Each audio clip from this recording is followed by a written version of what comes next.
যাজ্ঞবল্ক্য ঋষি আর রাজর্ষি জনকের সভাতে তিনি হরিকথা ভাগবত কথা শোনাতেন, তত্ত্বকথা শোনাতেন। তার শিষ্যরা সকলে বলছে, আপনি আমাদের সেই অপরিসীয় তত্ত্ব বেদের কথা শোনান। বললেন, যাকে শোনাবো সেই উপযুক্ত শ্রোতা এখনো আসেনি। বলেন, বাহ, আমরা সর্বত্যাগী ব্রহ্মচারী সন্ন্যাসী, আমরা উপযুক্ত শ্রোতা নই। কে আপনার উপযুক্ত শ্রোতা? বলেন, রাজর্ষি জনক। বলে, যে রাজা, যার বউ ছেলে মেয়ে আছে, রাজ্য আছে, সেই উপযুক্ত শ্রোতা হলো? আমরা ত্যাগী, আমরা শ্রোতা নয়। জনক আসতে বিলম্ব করছে বিধায় উনি বেদের এই মহাবাণী ওনার জন্য অপেক্ষা করছেন। ভালো বক্তা কি খোঁজে জানেন? সামনে অনুরাগী শ্রোতাকে, তত্ত্বজ্ঞ শ্রোতাকে খোঁজে। ওরাই ভাগবতকে প্রকাশ করে। ভাগবত টেপ রেকর্ডার নয়, মোবাইলের সিম নয় যে টিভি দিলেই বাজবে। এটা মুখস্থ করা কোনো বিষয় নয়, এটা স্বপ্রকাশ ধর্মী। শুদ্ধ অনুরাগী তত্ত্বজ্ঞ শ্রোতা থাকলে ভাগবত সেখানে প্রকাশ হয়, স্বাভাবিকভাবে প্রকাশ হয়। এই জন্য উনি জনককে খুঁজতেন। এর একটু অসন্তুষ্ট হলো যাজ্ঞবল্ক্য মহাঋষি। তিনি ওদের বোঝানোর জন্য, জগৎকে শিক্ষা দেওয়ার জন্য মায়া দ্বারা আগুন লাগিয়ে দিলেন রাজপ্রাসাদে। ওই জায়গায় যখনই চারিদিকে আগুন লেগে গেল, তখন ওই ব্রহ্মচারী সন্ন্যাসী যারা কি করেছে জানেন? ঘরের পুটুলিটা বাঁচাবার জন্য আসর থেকে দৌড়ে গিয়ে পুটুলি নিয়ে দৌড়াচ্ছে। রাজা জনক স্থির হয়ে বসে, বলে, রাজা, আপনার রাজপ্রাসাদ, রাজ্য পুড়ছে, আপনি উঠলেন না? জনক হেসে বললেন, আমার কিছু নয়, তাই ওগুলো সৃষ্টি বা ধ্বংসকে আমার কোনো আসক্তি বা অনুরাগ নাই। আমি আত্মা স্বরূপ, আমি অজর অমর শাশ্বত চিরন্তন। সেই আত্মার খাদ্য হরি কথা বলুন, আগুন আমার কোনো কিছু কেড়ে নিতে পারবে না। তখনই ফিরে এসে বলল, কেন অপেক্ষা করছিলেন? এই জন্য উনি রাজা হয়েও ঋষি, আসক্তি নাই। রাজা অথচ ঋষি। আজ সংসার আশ্রম, শ্রেষ্ঠ আশ্রম, কিন্তু আজ সংসারে শান্তি নাই কেন? সংসারকে মনের মতো করে কেন শান্তির নীড় গড়তে পারেনি? কারণ আমরা ঋষির বাণীকে, শাস্ত্রের বাণীকে লঙ্ঘন করেছি।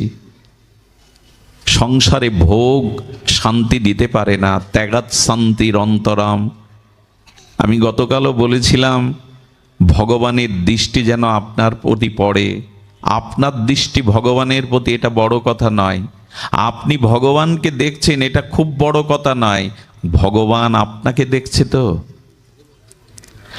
আমি ভগবানকে দেখলে আমার নয়ন সার্থক হবে, জীবন সার্থক হবে না।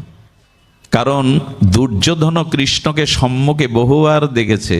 এতে কৃষ্ণের অপরূপ বারহা পীড়াং নটবর বপু, শ্রী গোবিন্দের অসমধ্য মাধুর্যময় ত্রিভঙ্গ মোরারি ঠাম ললিত কলা মূর্তি দেখে কার না নয়ন আনন্দ পায়।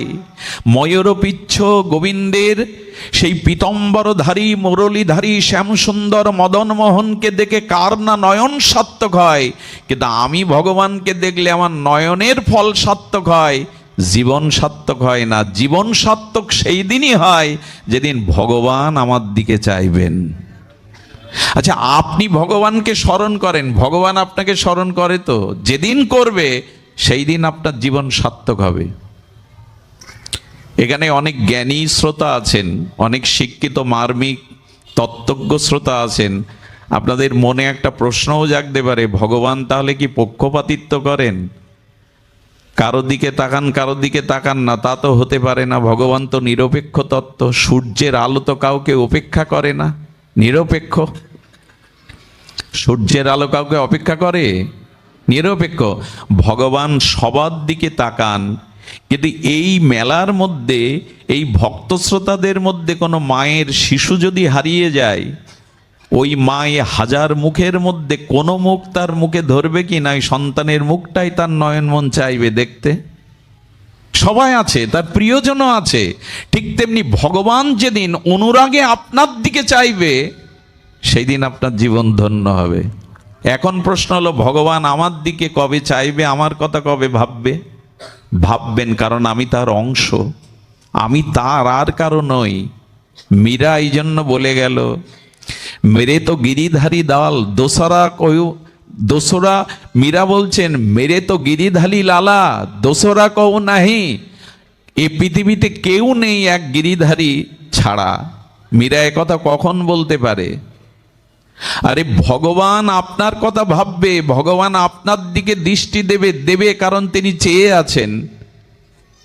ভগবানের অংশ আপনি, ভগবানের অমৃতের পুত্র আপনি, পিতা পুত্রের দিকে চাইবে না?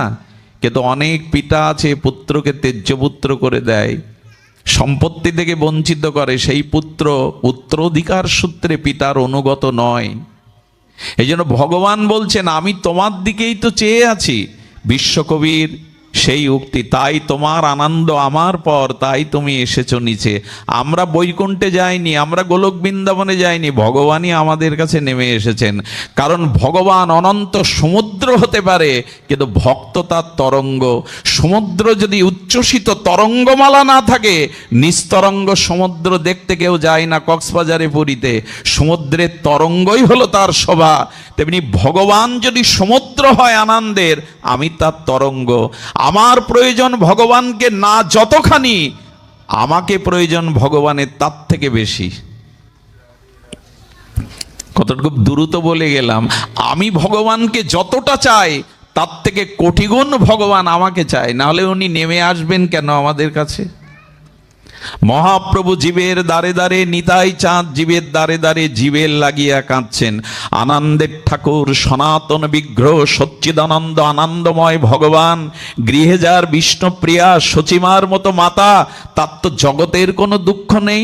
সেই নিমাই পণ্ডিত আজ এত বড় দিগ্বিজয়ী পণ্ডিত হয়ে জীবের দুঃখে ধোলাই গড়াচ্ছেন, কাঁদছেন। ভগবান কাঁদছেন মানুষের জন্য, দরদটা তার বেশি। তিনিই যে আমাকে সৃষ্টি করেছেন, আমি যে তার।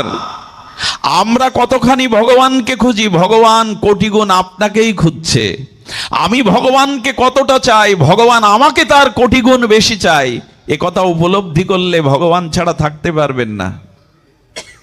তিনি জীবের দুয়ারে এসে কাঁদেন, জীব জাগো জীব জাগো বলে গোরা চাঁদো ডাকে।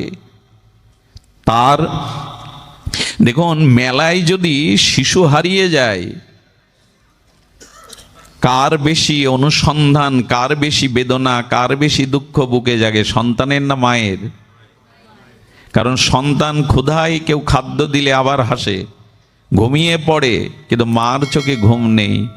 মা কিছু যতক্ষণ তার হারানো রত্নকে না পাবে, মার চোখে ঘুম নেই। ভগবানই আমাদের খুঁজছে। তবে আমাদের একটা সমস্যা কি জানেন? আমরা ভগবানের হাত ধরেছি, এই জন্য মাঝে মাঝে এই রঙিন জগতের সুখের আশায় হাত ছেড়ে চলে যায়। এখন ভগবানকে বলুন, আমি অনেকবার তোমাকে ধরেছি, কিন্তু কামনা বাসনায় আমি হারিয়ে ফেলেছি, এবার তুমি আমাকে ধরো, তুমি ধরো, তাহলে আমার হারিয়ে যাওয়ার ভয় নেই। মেলার মধ্যে সন্তান পিতার আঙুলটা ধরলে ছাড়িয়ে নিতে পারে মনোহারী খেলনা দোকান থেকে, কিন্তু পিতা যদি সন্তানের হাত ধরে, ওই হাত, এবার তুমি আমায় ধরো। কবে ধরবে ভগবান আপনাকে? কবে আপনার কথা ভগবান ভাববে? কবে আপনার কথা মনে পড়ে ভগবানের চোখেই বিরহের জল আসবে? এই জায়গাটায় যাওয়ার জন্য দুটি গুণ আপনাকে আমাকে অর্জন করতে হবে। খুব ধ্যান দিয়ে শুনতে হবে। আমি বেশি সময় নিয়ে আপনাদের অত্যাচার করব না, তবে শুনুন। এই সময় তো আমরা সব সময় পাই না, এটা বৈকুণ্ঠেও নাই। আপনাদের এখন যদি বৈকুণ্ঠে নিয়ে যাওয়া হয়, ভগবান পাবেন, কোনটা নেই, কিন্তু এই শান্তি পাবেন না। কারণ বৈকুণ্ঠে সাধু সঙ্গে হরিকথা নাই, স্বর্গে তো নাই। স্বর্গের দেবতারা মাঝে মাঝে কি করে জানেন? আহা, নিষ্কিঞ্চন প্রেমিক কৃষ্ণ ভক্তের দুয়ারে এসে দাঁড়িয়ে থাকে শান্তি পাবে বলে। দেবতারা, স্বর্গে হরিকথা নাই, স্বর্গে সাধুসঙ্গ নাই। আমাদের এই পৃথিবীতে আছে ভগবানের কৃপায়। এই জন্য এখানে আরো একটু সময়, হাত ঘড়ি না দেখে জীবন ঘড়ি দেখুন। কালকে সূর্য আমার জন্য না উঠতে পারে, তাই না? যার উদ্দেশ্যে আজকে এই অনুষ্ঠানে আসা, ওনার প্রতিদেবতা এখানে আছেন। এই মানুষটা আমার পাঠ শুনেই এই ভক্তিপথে এসেছিলেন, বলেছিলেন বাবা আপনাকে গুরু করতে চাই। বললাম মা, আমি কাউকে দীক্ষা দেইনি, দেবেও না, গুরু পাঠে জীবনে বসবও না। আমার কাছে তার নিবেদন ছিল, তাহলে সদ্গুরুর সন্ধান দিন। আমি তাকে বৃন্দাবনের রাধাকুণ্ডের আমাদের পণ্ডিত প্রবার ভজনানন্দী মহাপুরুষ বৈষ্ণবপদ বাবার কাছেই দীক্ষা নিতে বলেছিলাম। যেদিন শুনলাম বহু স্বপ্নের পরে, বহু আরাধনার পরে তার দুটি বাচ্চা হয়েছে, সেদিন হৃদয়ে একটা আনন্দ অনুভূতি ছড়িয়ে পড়েছিল। পরের দিন সকালেই আমাদের স্বপ্না মার কাছে শুনলাম তিনি বিদায় নিয়েছেন, অশোকবাবুর কাছে শুনলাম বিদায় নিয়েছেন। সারা জীবনের লালিত স্বপ্ন থাকে মেয়েদের মায়েদের মা ডাক শোনার, তাও শুনতে পেল না সে। এই যে চলে যাওয়া, আপনি কি বলতে পারেন এই পরিণতি আমার নয়, আগামীকালের সূর্য আমার জীবনে উঠবে? এই জন্য হাত ঘড়ি সবসময় দেখেন, মাঝে মাঝে জীবন ঘড়িও দেখবেন আর কতটুকু সময় বাকি আছে ওখানে।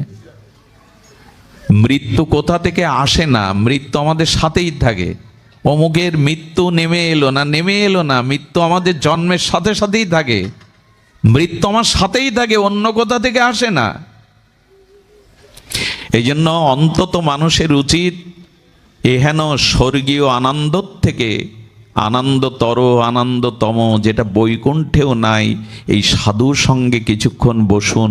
পেছনের কথা ভুলে গিয়ে, সংসারের আবিলতা ভুলে গিয়ে, চিত্ত তনুমনে ভগবানের এই দিব্য সুরময়, আনন্দময়, প্রজ্ঞাময় এই হরিকথার সাগরে ডুবে যান। আগুন লাগলে যেমন মানুষ জলে ডুব দেয়, এই সংসার দাবানলে দগ্ধীভূত মানুষের উচিত এই সাধুসঙ্গ হরিকথাতে ডুব দেওয়া। এইখানেই শান্তির একটা অনুসন্ধান পাওয়া যায়। শুনুন তবে, এই যে জীবন, এই জীবন বড় ক্ষণস্থায়ী। এই জন্য তো বলছে জন্ম মৃত্যুটাকে দেখো, একে এড়িয়ে যেও না। যারা জ্ঞানী তারা মৃত্যুর কথা স্মরণ করে, যারা অজ্ঞানী, যারা কল্পনার জগতে ভেসে বেড়ায়, তারাই কেবল মরার কথা বললেই প্রিয়জনের মুখে আঙুল দিয়ে চেপে ধরে বলে মরার কথা বলো না। আরে মরার কথাটাই বেশি বলতে হয়, মৃত্যুর কথাটাই বেশি বলতে হয়। সুধীবৃন্দ, গোবিন্দ আপনার দিকে দৃষ্টি দেবে দুটো কারণে, খুব ধ্যান দিন। একটা হলো আপনার জীবনে যেদিন অহংকার দূর হবে, আর যেদিন আপনার জীবনে সংযম আসবে। আমি দুবার বলবো কথাটা, যাতে আমাদের চিত্তে কথাটা কিছুক্ষণ অন্তত স্থায়ী হয়। এক হলো অহংকার ত্যাগ, দ্বিতীয় হলো জীবনে সংযত হওয়া, সংযম হওয়া। এই সংযমী আর অহংকার ত্যাগ করলেই গোবিন্দ আপনার দিকে দৃষ্টি দেবেই, ফিরাবে না, সে আপনাকে আপনার করে নেবে। এর সব থেকে বড় প্রমাণ আপনাদের মনে পড়ে, কুরুক্ষেত্রে রণাঙ্গনের পূর্বে দুর্যোধন চলেছে এই দ্বারকাধীশ কৃষ্ণের কাছে কি পাওয়া যাবে। তার হাতি, তার নারায়ণী সেনা, তার ঘোড়া, তার রথ, তার অস্ত্র। শকুনি মামার তার কূটনৈতিক বুদ্ধি দিয়ে বললেন যাও কৃষ্ণের কাছে কিছু আদায় করে আনো, উনি বলেছেন কুরুক্ষেত্রে অস্ত্র ধরবে না। যাও ওনার অক্ষয়ণী সেনা, হাতি ঘোড়া রথ অস্ত্র এগুলো নিয়ে এসো। দুর্যোধন চলেছেন। আচ্ছা, দুর্যোধন যখন যাচ্ছেন, কিছু পরে অর্জুনও যাচ্ছেন ওই পথে। অর্জুনও যখন যাচ্ছেন, খুব ধ্যান দিন, অর্জুন যখন যাচ্ছেন, গোবিন্দ অন্তর্যামী, সর্বান্তর্যামী ভগবান এদের দুজনের আগমন দেখে একটা লীলা করলেন। এই লীলাটি প্রকট হবে যে ভগবান দৃষ্টি কার দিকে যায়, কাকে ভগবান অন্তরে ভাবতে থাকেন, সর্বস্ব তাকে অর্পণ করেন। অর্জুন যাচ্ছে, মহামানী দুর্যোধনও যাচ্ছে। গোবিন্দ একটা পালঙ্কের উপরে কপট নিদ্রায় ঘুমিয়ে পড়লেন। দেখবেন মানুষ যখন শীতকালে বস্ত্র বা কাঁথাটা, লেপটা অঙ্গে আচ্ছাদন দেয়, তখন দেওয়ার সময় পায়ের দিক দিয়ে তোলে নাকি? আর যখন ঘুম থেকে ওঠে, আলা না পেলে, সম্মান যেখানে পায় না, সেখানে তার মন বসতে চায় না, কারণ ওইগুলো আশা নিয়েই সে সেখানে গেছে। আর মানুষের কয়েকটা লক্ষণ আছে, দেখবেন যারা খুব ধীর বক্তা, আমি তো ধীর নই, যারা খুব ধীর বক্তা তারা হাত পা খুব নাচায় না পাঠে, নীরবে নিভৃতে নিজেকে সংযত করে কথা বলে। হাত পা আঙ্গিক দেখে বোঝা যায় আপনি চঞ্চল কিনা, চোখ দেখে বোঝা যায় আপনার গভীরতা কতটুকু। যারা খুব চঞ্চল তারা বারবার দেখবেন এখানে বসেছে, লক্ষ্য স্থির নেই। কোনো লক্ষ্য বস্তু ভেদ করতে গেলে লক্ষ্য স্থির করা লাগে কিনা, একবার ডানে তাকায়, একবার বামে তাকায়, কারা এসছে, কতটা লোক হয়েছে, ওপরে কি ব্যবস্থা, নিচে কি ব্যবস্থা, সবসময় চোখ ঘোরাতে থাকে। আর মূর্খরা যখন কোনো আসনে বসে পা দোলাতে থাকে, নাচাতে থাকে, পায়ের ওপরে পা দেয়। ওখানে কে গুরুজন আছে, কে সম্মানী ব্যক্তি আছে, এই বোধ তাদের অভিমানে থাকে না। দুর্যোধন তাই করতে শুরু করেছে। অর্জুনের পরে প্রবেশ করলো। অর্জুন দেখছেন তার প্রাণনাথ গোবিন্দ ঘুমিয়ে আছেন। অর্জুন গিয়ে কোথায় বসলো? চরণের কাছে। অভিমান যদি ত্যাগ না করতে পারেন, গর্ব যদি ত্যাগ না করতে পারেন, ভগবান আপনার দিকে তাকাবে না। অর্জুন চরণের কাছে মাটিতে বসে দুর্যোধনে বিরক্তি হচ্ছেন। কখন ঘুম থেকে উঠবে? ঘুমন্ত মানুষকে ডাকা উচিত নয়। উনি কি বুঝতে পারছেন না আমরা অপেক্ষায় আছি? অর্জুন ভাবছে যদি ওই রাঙা রাতুল চরণটা একটু সেবা করতে পারতাম, আরো ঘুমাতেন গোবিন্দ, আরো যদি একটু শান্তিতে ঘুমাতেন। উনি সেবার চিন্তা করছেন আর উনি স্বার্থের চিন্তা করছেন। অর্জুন রাঙা রাতুল চরণের দিকে তাকিয়ে গোবিন্দের চরণ ধ্যান করছে, তার সুখের চিন্তা করছে মাটিতে বসে। গোবিন্দ এই লীলা করবার জন্য, জগৎকে শিক্ষার জন্য এবার বস্ত্রটা মাথা থেকে ফেলে, আচ্ছা ঘুমিয়ে থাকা মানুষ কাকে আগে দেখে, যে মাথার কাছে না যে চরণের কাছে? এই দেখুন দৃষ্টি কার প্রতি পড়ে। দুর্যোধন কি করেছে? দুর্যোধন দ্রৌপদীর বস্ত্র হরণ করছে পিতার সামনে, ভীষ্মের সামনে, তাদের স্বামীদের সামনে। আর অর্জুন কি করেছিল জানেন? সংযমী না হলে এ গোসাই গোবিন্দ তিলক মালা বাহ্যিক কোনো সাজ মন মন্দির আপনাকে প্রেম দিতে পারবে না। ভালো করে জেনে নিন, আপনি যতদিন সংযত না হচ্ছেন, সংযমী না হচ্ছেন, বাহ্যিক কোনো আড়ম্বরে খুব বেশি কাজ হবে না। বাহ্যিক আড়ম্বরে খুব বেশি দূর এগিয়ে যাওয়া যাবে না। এগুলো দরকার বটে, কিন্তু এগোতে পারবেন না। সুধীজন, অর্জুন একবার স্বর্গে গিয়েছিলেন। দেবরাজ ইন্দ্রকে তিনি এখানে অস্ত্রবিদ্যার জন্য গিয়েছিলেন। এই মন্দাকিনীর তীরে পারিজাত পুষ্পের গন্ধে স্বর্গের মেনকা, যা পৃথিবীর সমস্ত কোটি বিশ্ব সুন্দরীকে এক করলেও এক মেনকার রূপের সাদৃশ্য হবে না, সেই মেনকা কাম উদ্দীপ্ত হয়ে সিঙ্গার বশত অর্জুনকে কাম নিবেদন করেছিলেন। অর্জুন চরণে প্রণাম করে বলেছিলেন, আপনি দেবতাদের মনোরঞ্জন করেন, আপনি এই হেতু আমার জননী মা, আশীর্বাদ করুন আমায়। মেনকা বিস্ময়কর দৃষ্টিতে বললেন, বিশ্বামিত্রের মতো তপস্বী আমার রূপে মোহমায়ায় মুগ্ধ হয়ে তপস্যা ত্যাগ করেছিলেন, দেবতাদের কি কথা! পৃথিবীর অর্জুন তৃতীয় পাণ্ডব মেনকার মতো উর্বশীকে প্রেম নিবেদনে যে প্রত্যাখ্যান করে মা বলে ডাকতে পারে, বিশ্বজয় তার দ্বারাই সম্ভব, ভগবানের দৃষ্টি তার প্রতি পড়াই সম্ভব। একজন বস্ত্র টানছে দ্রৌপদীর, আর একজন রাতের নিশীতে স্বর্গের পারিজাত পুষ্প মন্দাকিনী তীরে মেনকাকে মা বলে ডেকে প্রণাম করছে। ভগবান কার দিকে তাকায়? আমার মতো ভোগীর দিকে? আমার কথা সে ভাববে, হ্যাঁ আলো বাতাস দিয়েছেন, জগতের সৃষ্টি রহস্য ব্যক্ত করেছেন আমার বেঁচে থাকার জন্য। ভগবান করুণাময় বলে আমি অক্সিজেন পাচ্ছি, বাতাস পাচ্ছি, ফলমূল পাচ্ছি, কিন্তু আমার দিকে প্রেমের দৃষ্টি কবে দেবে?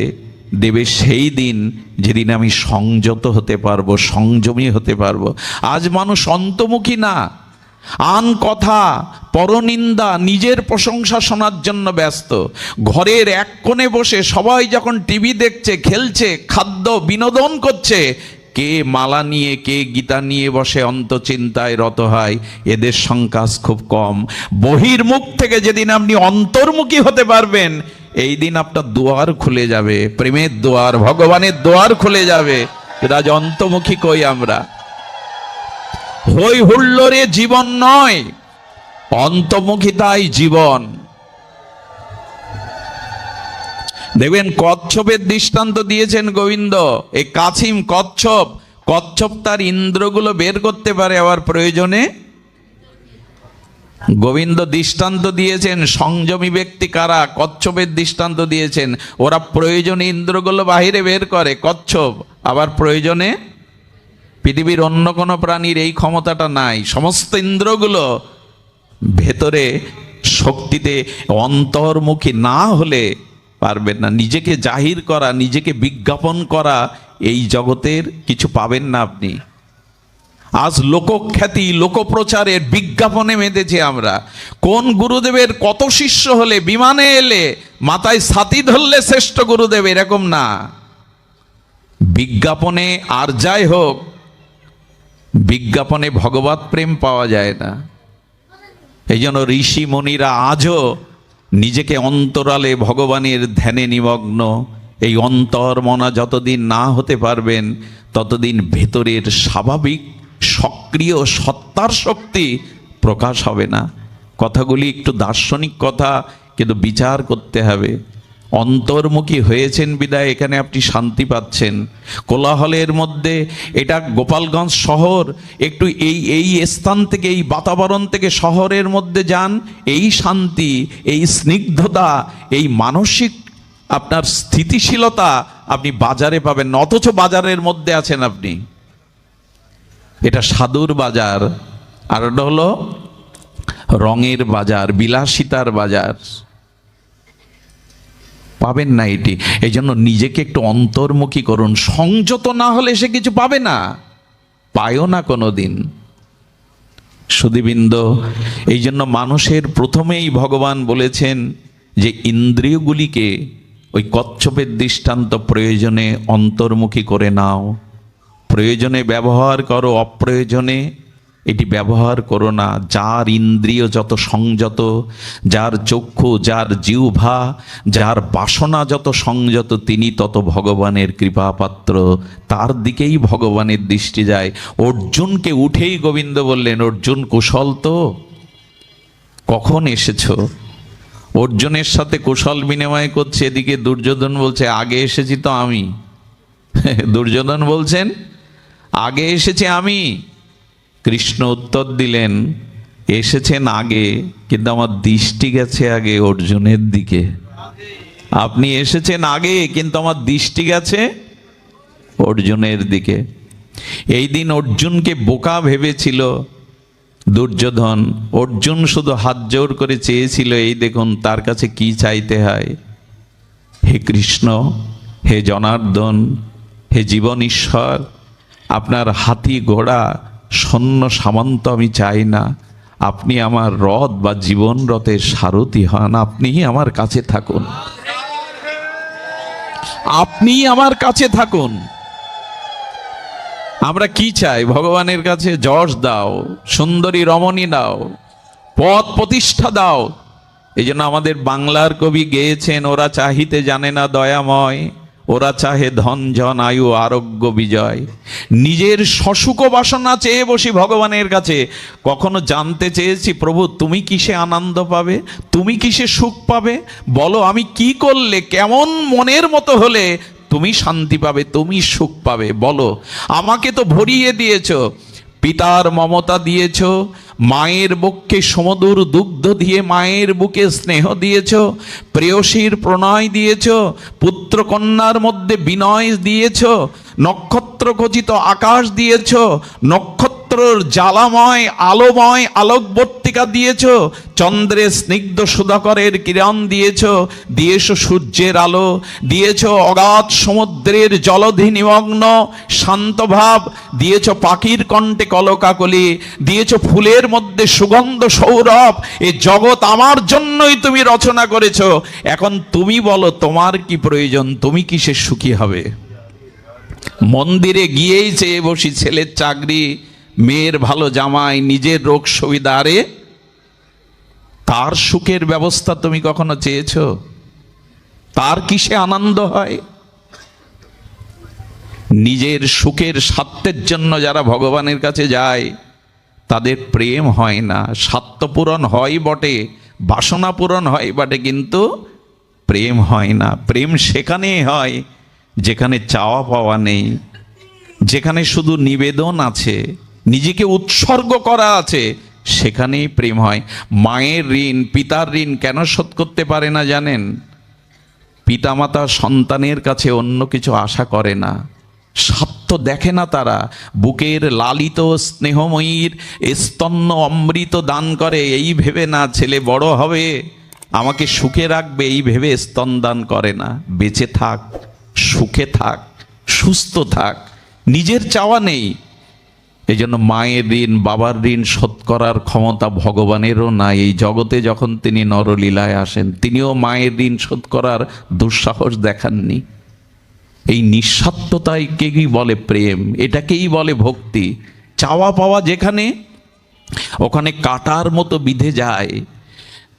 কোমল অঙ্গে কাঁটা বিদীর্ণ হলে যেমন যন্ত্রণা কাতর হয়, যারা ভগবানের সামনে গিয়ে অনন্ত চাওয়া পাওয়া কামনা বাসনার কাঁটা বিদ্ধ হয়, এরা প্রেম পায় না, এরা শান্তি পায় না, এরা বাসনায় ছটপট করতে থাকে।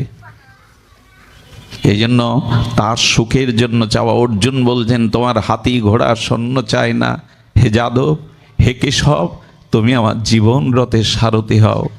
কৃষ্ণ কথা দিলেন, যাও দুর্যোধন, আমার এতক্ষণি সেনা, নারায়ণী সেনা তুমি পাবে, এতগুলি অস্ত্র পাবে, ঘোড়া পাবে, অশ্ব পাবে, হাতি পাবে, আমাকে পাবে না। পরিণতি কি হলো? রথে যখন অর্জুন দাঁড়িয়ে সামনে ভীষ্মকে দেখলেন, গুরু দ্রোণাচার্যকে দেখলেন, অর্জুন বললেন, সখা, ভীষ্মের একটা বাণ, কর্ণের একটা বাণ সহ্য করার ক্ষমতা আমার নেই। পিতামহ ভীষ্ম দাঁড়িয়ে, অস্ত্রগুরু দ্রোণাচার্য দাঁড়িয়ে, ওদের একটা বাণই যথেষ্ট আমার বুকে এসে বিঁধে যাওয়ার। কৃষ্ণ তার করপল্লবে সখা অর্জুনের হাত জড়িয়ে ধরলেন, ধরে বললেন, অর্জুন, আমি তোমার সামনে কেন সারথি রূপে দাঁড়িয়ে আছি জানো? ওই বাণটা তোমার বুকে বিদ্ধ হওয়ার আগে আমি সামনে বুক পেতে দেবো, তোমার বুকে বিদ্ধে দেব না। তুমি তো আমাকেই চেয়েছো, জীবন রথের সারথি করেছো, দায়িত্ব আমার। আচ্ছা কৃষ্ণ, যদি একটা বাণ ভেদ করে আমার বুকে লাগে? ভগবান অর্জুনের হাত চেপে ধরে বললেন, তবে শোনো অর্জুন, আমাকেই যখন সপেছ জীবন যৌবন সর্বস্ব প্রিয় সখা রূপে মেনে নিয়েছ, সারথি রূপে, তবে শোনো, এই জগৎ থেকে আমি তোমার আগে চলে যাব, আমার আগে তোমায় যেতে দেব না। আমি তোমার আগে এই জগতে অপ্রকাট হব। হয়েছিলেন তাই, অর্জুনকে রেখেই শ্রীকৃষ্ণ অপ্রকাটে চলে গিয়েছিলেন, আগে অর্জুনকে যেতে দেননি। আশ্চর্য হতে হয়, বিশ্ববিধাতা যিনি, অখণ্ড অদ্বয় পরতত্ত্ব যিনি, সর্বশক্তিমান তত্ত্ব যিনি, তিনি অর্জুনের রথের সারথি হয়ে ঘোড়ার জল খাইয়েছেন, রথ মুছেছেন। অর্জুনের দায়িত্ব ছিল না এটা? ভক্তের জন্য তিনি কি না করতে পারেন? ভক্তের জন্য তিনি সর্বস্ব অর্পণ করতে পারেন। ভগবান বললেন, তোমাদের স্ত্রী পুত্র, তোমাদের কুটুম্ব আত্মীয় স্বজন আছে। গোবিন্দ দাবি করলেন, ভক্ত ছাড়া আমার কেহ নেই। গোবিন্দ, ভগবান বলছেন, ভক্ত ছাড়া এই জগতে কেহ নেই। উদ্ধবের হাত জড়িয়ে ধরে গোবিন্দ বলেছিল, উদ্ধব, আমার পুত্র ব্রহ্মাও আমার কাছে এত প্রিয় নয়, আমার ভ্রাতা বলদেব বলরামও আমার কাছে অত প্রিয় নয়, আমার চরণ সেবিকা বক্ষ বিলাসিনী লক্ষ্মী দেবীও আমার কাছে এত প্রিয় নয়, যত তোমার মতো ভক্ত আমার কাছে অত প্রিয়। তো ভগবানই বললেন। এই জন্য সংযত হয়ে, অভিমান গর্ব ত্যাগ করে যদি তার সুখের, তাকে আনন্দ দেওয়ার জন্যই জীবন উৎসর্গ করতে পারেন, তখনই ভগবান আপনার দিকে চাইবে। আর শুধু চাইবে না, অনন্য চিন্তন্ত মাং যে জেনা পর্যুপাসতে তেষাং নিত্যাভিযুক্ত নাম জগৎ সেবম বহম মহম। ওই ভক্তের যা প্রয়োজন এবং রক্ষণ আমি মাথায় করে তা বহন করি। ভগবান বললেন, আমি মাথায় করে বহন করি। মনে পড়ে ছোট্ট একটি ঘটনা। কাশীতে এক দরিদ্র ব্রাহ্মণ ভগবান শঙ্করের কাছে জীবন যৌবন সঁপে দিয়ে আছেন। ওই ওং নমঃ শিবায় মন্ত্রে জপ করে চলেছেন কাশীর গঙ্গা তীরে, কিন্তু বাড়িতে খাদ্য নাই। ছেলে মেয়েদের মুখে আহার তুলে দিতে পারেননি। আর 2 দিন উপবাসী থেকে স্ত্রী যখন বলছেন, এত ডাকছো তাকে, সে তো সাড়া দেয় না। মা হয়ে সন্তানের মুখে কিছু তুলে দিতে পারছি না, এর থেকে বড় গ্লানি আর কি আছে? বলেন কেঁদো না, জল পান করে ভগবান শঙ্করকে প্রশস্তি করে ওদের ঘুম পাড়িয়ে দাও। 3 দিনের দিন সকাল 9টায় একটা টেলিগ্রাম এলো, আর এসে 5,000 টাকা তৎকালীন সময় ধরিয়ে দিয়ে বললেন সই করে দিন। এই ভক্ত প্রশ্ন করছে, এই টাকা কে পাঠিয়ে? বলছে কলকাতার এক বাবু। বলে এই টাকা আমি নেব না, আগে টেলিগ্রাম করে জানুন এই টাকা কেন পাঠিয়েছে। তাকে টেলিফোনে তখন টেলিফোনের ব্যবস্থা, টেলিফোন করা হলো। বলল ভোরবেলা শঙ্কর ভগবান সত্য সুন্দর শিবশম্ভু আমার শিয়র এসে বললেন, ওরে মন্দির করবি কি দিয়ে রে? মন্দিরের ওই টাকাটা এই কাশীর আমার প্রিয় ভক্তের কাছে পাঠিয়ে দে। আমি মন্দির করার থেকে সন্তুষ্ট হো, তোকে কৃপা করব, যা পাঠিয়ে দে। তাই তো ভগবান শঙ্করের ইচ্ছায় আমি পাঠিয়েছি। অবাক হয়ে বললেন, এ দায়িত্বও তুমি নাও কেন?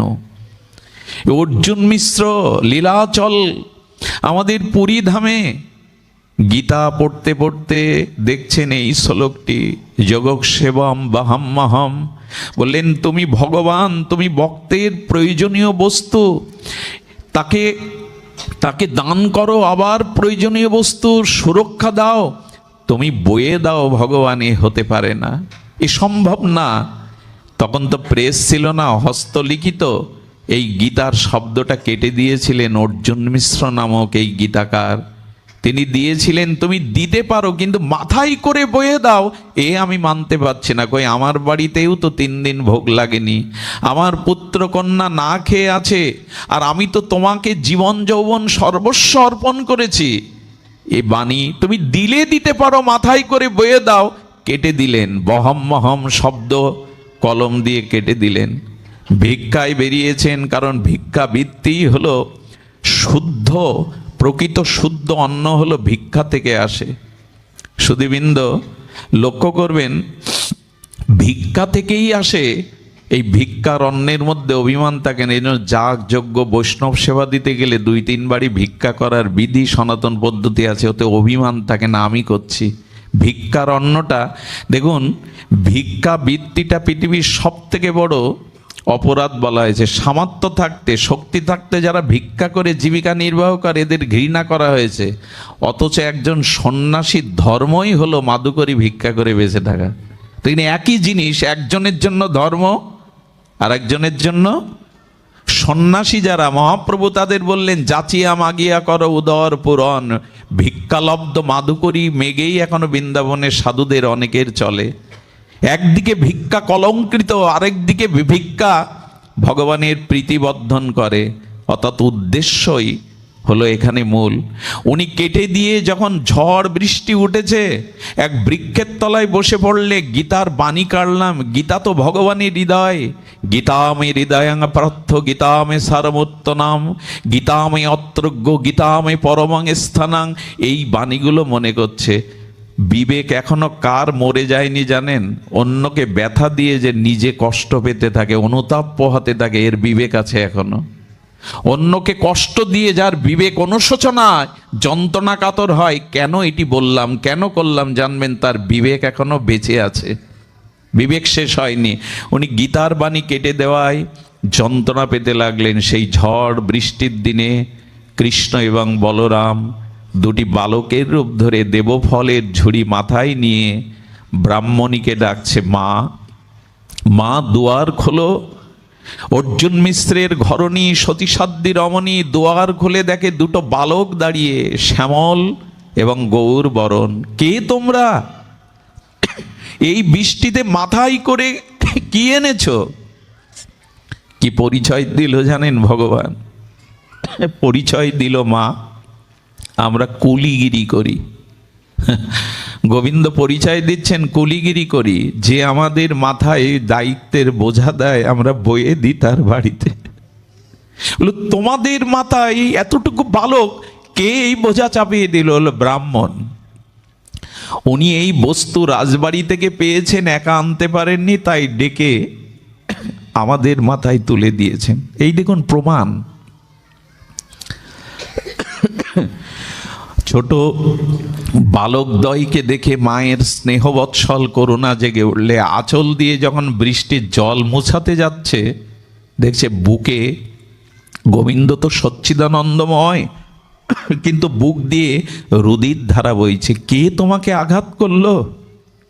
মা, সহজে আসতে চাইনি এই ঝড় বৃষ্টির মধ্যে, তাই ব্রাহ্মণ আমাকে শাসন করে আঘাত দিয়েছে। ওই যে গীতার বাণীটা কেটে দিয়েছে, ওটা ভগবানের হৃদয়ে গিয়ে আঘাত এনেছে।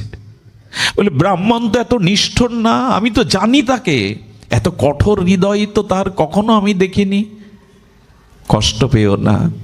আঁচলে বসে বলল, দুটো ফল ভোগ লাগিয়ে আনি, তোমরা দাঁড়াও। বাইরে এসে ফলের থালা নিয়ে দেখে ভগবান দায়িত্ব পালনের জন্য এসেছিলেন, দায়িত্ব পালন করে বিদায় নিয়েছেন। ঝড় থেমে গেলে অর্জুন মিশ্র এসে দেখছে ঘরে দেবফল, দুই ঝুড়িতে দেবফল। বলে কে তোমাদের দিল? বলে তার আগে বলো, এতটুকু বাচ্চার মাথায় বোঝা চাপিয়ে কেন তাকে শাসন করেছ? বুঝতে বাকি রইল না। গীতা খুলেই বুকে জড়িয়ে ধরে বলল, আমি তোমার হৃদয়কে ক্ষত বিক্ষত করেছি। গৃহিণীকে ডেকে বলল, ব্রাহ্মণীকে বলো না কোথায় তারা দাঁড়িয়েছিল, ওই বালক দুটি কোথায় দাঁড়িয়েছিল বলো। তাদের ওই দিব্য ধ্বজঙ্কুশ চিহ্ন চরণের ধুলাতে কাদাতে গড়াগড়ি দিয়ে বলল, তুমি আজও কথা রাখো। এ জগতের কেউ কথা না রাখলেও তুমি তোমার কথা ভক্তের জন্য রাখো। আবার গীতায় লিখলেন, অনন্য চিন্তয়ন্তমাং যে জন পর্যুপাসতে তেষাং নিত্যাভিযুক্ত নাম জগৎ সেবম বহম মম। তবে অনুরোধ করি, ভগবানকে দিয়ে সংসারের বোঝা ববেন না। যদি তাকে বলতেই হয় এই কথা বলুন, তুমি আমার প্রেমকে, ভাবকে বহন করো, যেন ভুলে না যায় তোমায়। তুমি তোমার প্রতি আমার প্রেমকে, অনুরাগকে বহন করো, যেন এটা ভুলে না যায়। চামেলি মাকে বলবো, মা চেয়ে দেখো, তুমি আজ দেহে নেই, রক্ত মাংসে নেই, চেয়ে দেখো তোমার জন্য কত দূর দূরান্ত থেকে শুদ্ধ ভক্তরা এসেছে। তুমি ভালো থাকো। এ জগতে তোমাকে আমরা কেউ শান্তি দিতে পারিনি, সুখ দিতে পারিনি, কিন্তু যেখানে তুমি আছো গোবিন্দের দিব্য চরণে তুমি সুখেই থাকো, তুমি ভালো থাকো। এ জগতে আর এসো না। এই জন্ম মৃত্যু অভিশাপ জগতে না এসে ভগবানের চিন্ময় ধামে তুমি রাধারানীর সেবিকা হয়ে থাকো। আজ আমরা এই নিবেদন, এই পূর্ণাহতির সাথে আজকের পাঠ বিশ্রাম রাখছি, যাতে ওনার আত্মার শান্তি হয়। গোপালগঞ্জবাসীকে ধন্যবাদ, যারা এই মায়কে ভুলে না গিয়ে তার উদ্দেশ্যে এমন একটি ভাগবত অনুষ্ঠানের আয়োজন করলেন। জয় হোক আজকের অনুষ্ঠানের, জয় হোক সমাগত ভক্তের। জয় শ্রী গুরু প্রেমানন্দে হরি বল, জয় শ্রী রাধে।